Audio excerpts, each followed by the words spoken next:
नमस्कार दोस्तों। दोस्तों, आप सीधा लास्ट के 2 से 3 मिनट में जा सकते हैं जहां पर मैंने कौन से वो सेक्टर हैं भारत के और जहां जो टैरिफ लगाया यूएस गवर्नमेंट ने उसको रिलीव करते दिखाई दे रहा है। और कंपनी ने 2-3 ऐसे सेक्टर हैं जिसे ये जो टैरिफ लगाया है उसे एग्जाम किया है अप्रैल 5 में।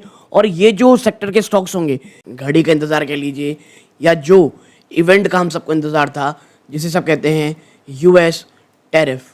जी हाँ, यूएस टैरिफ जो है वो आप कह सकते हैं डोनाल्ड ट्रंप ने बता दिया है कि भैया हम इतने इतने % ऑफ टैक्स लगाने वाले हैं।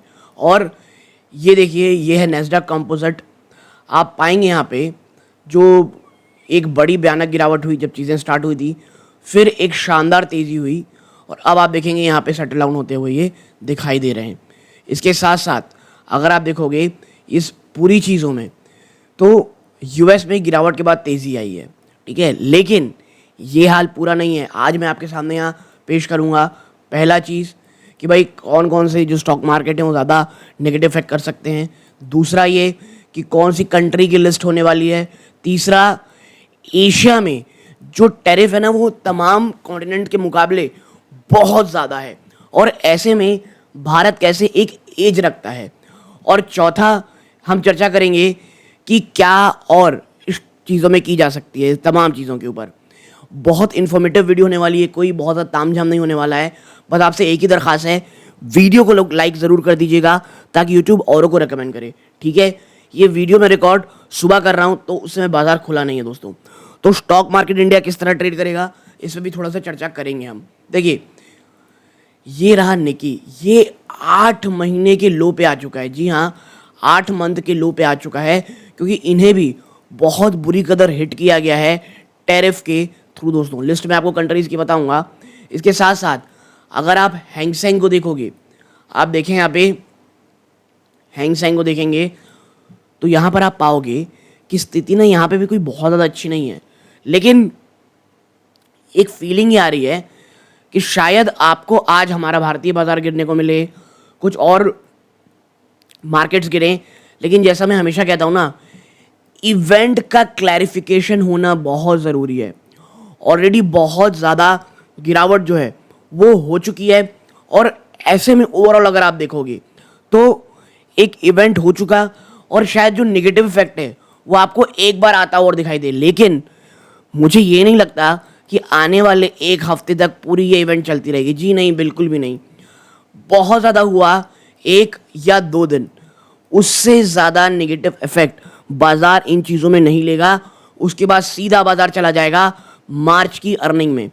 अगर मार्च की अर्निंग अच्छी आती है, ओवरऑल मार्केट में आपको तेज़ी ही देखने को मिलेगी।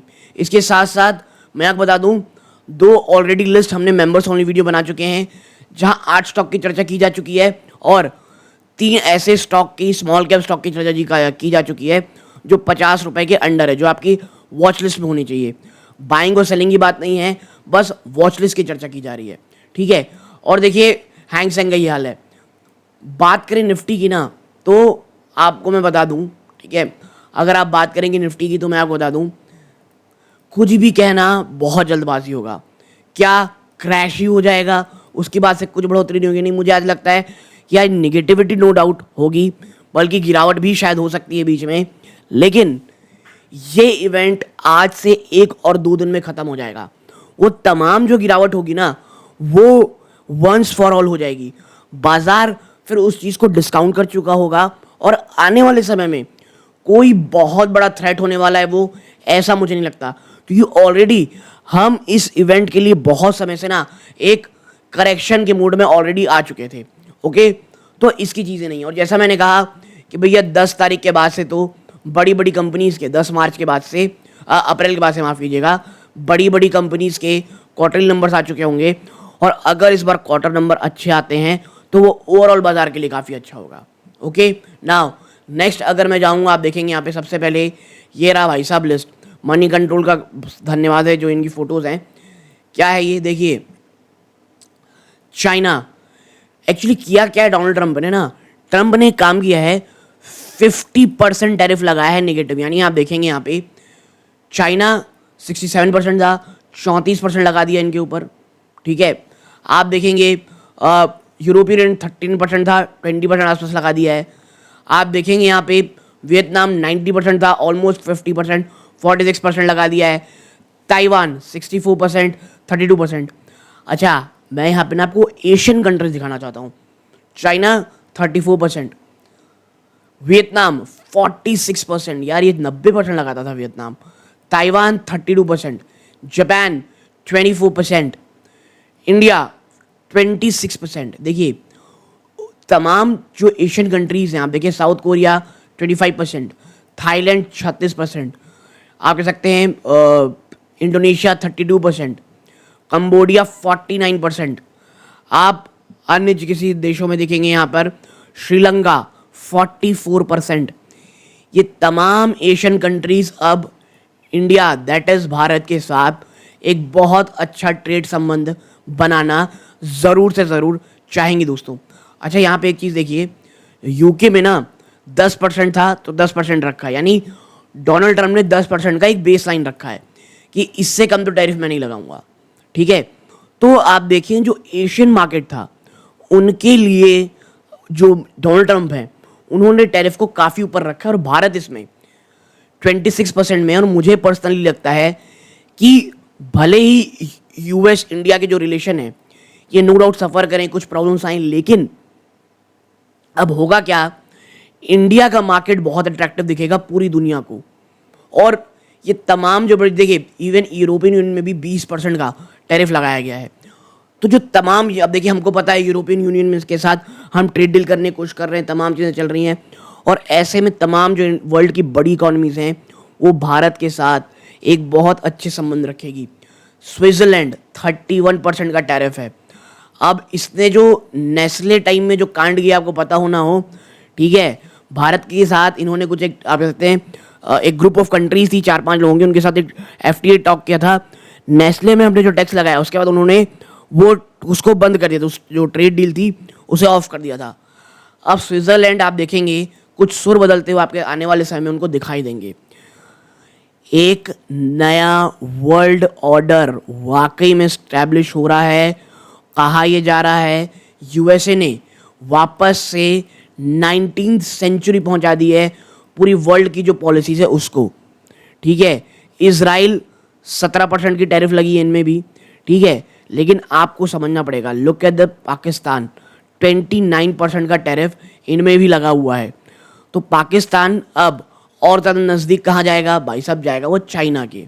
ठीक है, तो मैं आपको बता दूं आने वाला टाइम अगर इंडिया अब इन नेक्स्ट 3 to 4 ईयर्स अगर चीज़ें नहीं कर पाया, कुछ फ़ायदा नहीं उठा पाया, तो फिर ये तो बहुत टफ होने वाला है। आप कैसे करोगे आगे, गॉड नोज। ठीक है, और इसके साथ साथ मुझे पर्सनली ये लगता है कि भारत जो है वो इस तमाम चीज़ों से चीज़ें ओवरकम करेगा। हाँ, मैं बता दूं मीडियम टर्म में ना आपको इश्यूज नो डाउट दिखेंगे। वर्ल्ड की जो आप कह सकते हैं लीडर्स हैं वो साफ साफ कह रहे हैं भाई हम लड़ेंगे, ये जो तमाम चीज़ें हो रही हैं इसका मुकाबला हम करेंगे, नई डील्स हम स्टार्ट करेंगे। देखिए बहुत सारी पॉजिटिविटी ओवरऑल होने वाली है। तो मैं आपसे बस एक ही चीज़ कहूँगा, ये एक गोल्डन अपॉर्चुनिटी होने वाली है। नो डाउट हमें प्रॉब्लम आएंगी, ऑटो में भी 25% टैरिफ ऑलरेडी लग चुका है। तो मैं ये नहीं कहूँगा कि भैया हमको कुछ भी प्रॉब्लम नहीं आएगी, नो डाउट बहुत सारी प्रॉब्लम्स आएंगी, बट जो ओवरऑल पूरे वर्ल्ड की जो स्थिति है हम एक चैंपियन उभरेंगे। इसके साथ साथ मुझे ये लगता है कि भाई साहब श्रीलंका और ये जो एक सड़क छाप एडमिनिस्ट्रेशन है, इवन मैं कहूँगा इस कंट्री का, वो अब वापस से चाइना की तरफ और ज़्यादा जाता दिखाई देगा। और अगर उसकी इकोनॉमी को बचा के रखना है, he needs to have a friend like India. But जैसा हम सबको पता है कॉमन सेंस हमारे दो पड़ोसी देशों तक जाता नहीं है, तो लेट इट बी। हमको ये सोचना है कि श्रीलंका और तमाम जो अन्य साउथ एशियन कंट्रीज़ हैं वो भारत के साथ संबंध अच्छे करती हैं या नहीं। नाउ नेक्स्ट, क्या एशिया के साथ आप देखेंगे हायर टैरिफ एशिया के पेयर साथ जो लग रहा है वो भारत के लिए पॉजिटिव है। तो देखिए यहाँ पे ये लिखा गया है जो हायर टैरिफ है ना, वियतनाम, बांग्लादेश और कुछ आसियान नेशन में ये बेनिफिट कर सकता है इंडियन एक्सपोर्टर्स को इस सेक्टर में। कहाँ कहाँ, टेक्सटाइल, फुटवेयर और इलेक्ट्रिक मशीनरी। देखिए जो रेसिप्रोकल टैक्स रेट लगा है चाइना में 34% का लगा है, और एज पर स्कॉट बिसेंट ये जो this tariff is over and above the extreme tariff on China. Okay, ये एक न्यूज़ है जो आपको पता होनी चाहिए। जो आप चाइना के ऊपर टैरिफ लगाए ना, ये ऑलरेडी जो ट्रेड वॉर में टैरिफ लगी हुई थी उसके प्लस में चाइना के ऊपर लगा हुआ है। और this translated to cumulative tariff over 50% for Chinese good. 50% Chinese कह सकते हैं टैरिफ लगेगा चाइनीज गुड्स के ऊपर जो यूएस में इंपोर्ट किया जाता है। And this in turn may further help in strengthening China's import share in the US in favour of other country like India. On the other hand, जो Vietnam है, जो सबसे ज्यादा बेनिफिट किया था ट्रम्प 1.0 पीरियड में, ठीक है, फ्रॉम चाइना +1 ट्रेड। देखिए, हम क्या करते हैं, हमको लड़ना बहुत अच्छा आता है एज ए कंट्री। हम आपस में स्टेट्स में इतने ज़्यादा लड़ जाते हैं, इतने ज़्यादा फ्रीबीज के चक्कर में पहुंच जाते हैं, इतने ज़्यादा कास्ट, रिलीजन, क्रीड के चक्कर में फंस जाते हैं भाई साहब, कि जो चाइना +1 पॉलिसी थी उस समय ट्रम्प पॉइंट की वियतनाम ने काफ़ी अच्छा चलाई थी और हम पीछे रह गए थे। उसको इस बार सेटबैक लगा है 46% टैरिफ रेट से। फॉर इंडियन गुड्स टू जो नई यूएस टैरिफ रेट है 26% है, और ये बहुत ज़्यादा हायर हैं इंडिया के एवरेज मोस्ट फेवरेट नेशन के, ठीक है। Applied tariff rate 17%। That said, tariff एसर्ट Indian effective turn US good is about 52% in on various state barriers, ठीक है। तो देखिए, मुझे ऐसा लगता है आने वाले इन 1 मंथ कुछ ऐसी ट्रेड डील जरूर भारत करेगा यूएसए के साथ जहां पे कुछ सेक्टर से उसे राहत मिलेगी। और अगर ऐसा होता है, मैं बता दूं आपको, जो रैली आप विटनेस करेंगे वो one of the great rally, one of the best rallies होंगी। इसके साथ साथ कुछ अन्य पॉइंट के ऊपर अगर हम आए, आप देखें यहाँ पे इंडिया का जो मिक्स है एक्सपोर्ट में यूएसए में 2024 में क्या था, इलेक्ट्रिक मशीनरी हम करते थे 15% ज़्यादा की। मनी कंट्रोल का ये डेटा है दोस्तों, ये मिनिस्ट्री ऑफ कॉमर्स है, मनी कंट्रोल के रिसर्च में सोर्स वहीं से लिया गया है। प्रीशियस स्टोन ज्वेलरी का 11.5%, फार्मा 11%, न्यूक्लियर रिएक्टर, बॉयलर और मशीनरी 8% ऊपर। आयरन स्टील हम मात्र 3.7% करते हैं, तो इस पर उतना ज़्यादा नहीं होगा। मिनरल फ्यूल में 5.5%, टेक्सटाइल आर्टिकल्स में 3.7% है। लेकिन अब बांग्लादेश और अन्य कंट्रीज में जो बैन लग रहा है, मुझे लगता है टेक्सटाइल का रेट आपको बढ़ता दिखाई देगा। ऑटो और ऑटो एंसिलरी मात्र 3.3% है, ऑर्गेनिक केमिकल 3.2% है, ठीक है।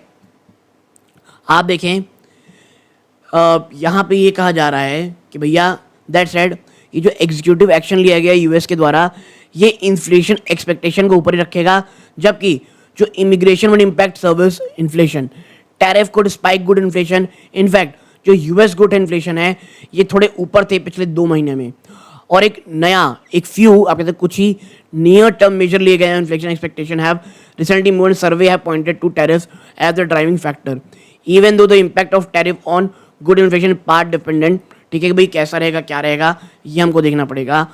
मेन ऑफ द थिंग अगर आप देखोगे, अगर हम ध्यान दें मैक्रो अनसर्टेनिटी को और जो एलिवेटेड वैल्यूएशंस दिख रहे हैं हमको यूएस मार्केट के, हमें ये लग रहा है it would continue to underperform global equities in near term. Indian investor however should take solace in domestic oriented indigenous themes जैसे defence, hotel, hospital, health care, financial, insurance, retail. Focus अभी के stock में वहाँ होना चाहिए जहाँ पर domestic play चल रहा है। स्पेसिफिकली बता दूँ आपको, होटल और डिफेंस सबसे बड़ा सेक्टर होने वाला है जहाँ पर आपको बहुत बहुत ज़्यादा आप कह सकते हैं सबसे कम अनसर्टेनिटी देखने को मिलेगी। लेकिन इसके कहने के साथ मैं बता दूं, अगर बाजार अगर बहुत भयानक गिरेगा ये सेक्टर भी नहीं टूटेंगे, लेकिन हाँ अगर वापस से जंप आता है तो इन सेक्टर में आप देखेंगे तो ज़्यादा तेज़ी होती हुई आपको दिखाई ज़रूर देगी दोस्तों। ओके, देखिए अब बात करते हैं टैरिफ में किसे किसे रिलीफ मिली है। तो देखिए जैसे वर्ल्ड इकोनॉमी को पता है भाई साहब, इम्पैक्ट रेसिप्रोकल टैरिफ से लगातार ग्रसित होगा अब यूएस डोनाल्ड ट्रम्प ने जो लगाया है। लेकिन ये लिस्ट ना कुछ अच्छी न्यूज़ भी दे रही है इंडिया को। क्यों? फार्मास्यूटिकल सेक्टर ये टेम्परली एटलीस्ट डॉच कर चुका है लेविज को। अगर हम बात करें प्रेजेंट में, इंडिया 10% चार्ज करता है अमेरिकी फार्मा इंपोर्ट्स को। On the other hand US कुछ चार्ज नहीं करेगा फार्मा पेपर जो इंपोर्ट होंगे इंडिया से। ये कहाँ पे कहना है? In statement after rose garden ceremony. ठीक है, रोज गार्डन सेरेमनी के बाद जो स्टेटमेंट है वो ये है, the white house said that कुछ कमोडिटीज़ हैं जिसे बाहर रखा गया है टैरिफ एम्बिट के, जो 5 अप्रैल से किक इन करेंगी। और इसमें इंक्लूड क्या है भाई साहब, semiconductor, lumbar articles, copper, gold, apart from pharma product. यानी ये ऐसी चीज़ें हैं जहां पर आप देखेंगे कि भैया आपको कोई भी टैक्स और टैरिफ एक्स्ट्रा नहीं देना पड़ेगा। और देखिए ये फार्मा के लिए ना आप कह सकते हैं बहुत ही ज़्यादा एक पॉजिटिव न्यूज़ है, और इसका असर आप देखेंगे पॉजिटिव होता हुआ आज स्टॉक्स में देखने को हमको मिलेगा। नाउ आप कह सकते हैं यहाँ पर that while India is one second, हाँ, जो वाइट हाउस है उसने ये भी कहा है कि भाई जो एल्यूमिनियम और स्टील है, वन सेकेंड, एल्यूमिनियम और स्टील आर्टिकल है along with auto and auto component, ये भी एग्जेंटेड हैं और they are already subject to section 232 duties. This is also a great news. आप देखेंगे while India is analysing the impact of the discounted tariff, expert ये कहना है कि जो फार्मा सेक्टर इन राउट ये बिगेस्ट विनर होगा। और बात करें in terms of trade, India का जो इंपोर्ट है यूएस प्रोडक्ट, फार्मा प्रोडक्ट का, ये लगभग 800 मिलियन है फ्रॉम द यूएस, जबकि एक्सपोर्ट 8.7 बिलियन रुपीज़ है। मतलब ये जो खबर आई है, this is going to be a pretty good news at least for pharma sectors. और ये जो आप कह सकते हैं यहाँ पर इनको भी जो एग्जेम्पशन मिला है, जो आज सेमीकंडक्टर स्टॉक्स होंगे उनमें शायद पॉजिटिव हो। और कई लोग ये समझ रहे होंगे कि भाई साहब ये आखिर ये लंबर आर्टिकल क्या होता है। ठीक है, आप देखें ये जो आप कह सकते हैं जो फर्नीचर वर्नीचर ये सब होता है ना, आप इसे एक प्रकार से लंबर आर्टिकल कह सकते हैं। जबकि wood that has been processed into form and useful sizes, ठीक है, वो वुड आप कह सकते हैं लकड़ियाँ जिसे ट्रांसफॉर्म करके एक साइज में बना दिया गया, जैसे कुर्सी टेबल, ये तमाम चीज़ों में उनमें भी नहीं लगेगा। तो ये तमाम चीज़ें प्लस जो एल्यूमिनियम और स्टील आर्टिकल हैं अलॉन्ग विद ऑटो कंपोनेंट, तो आप देखेंगे कि अब इसका असर काफ़ी हद तक पॉजिटिव होता आपको दिखाई देगा। ओके, यहाँ तक जुड़े रहे, बहुत बहुत धन्यवाद। ये सूर्यकांत है, जय हिंद।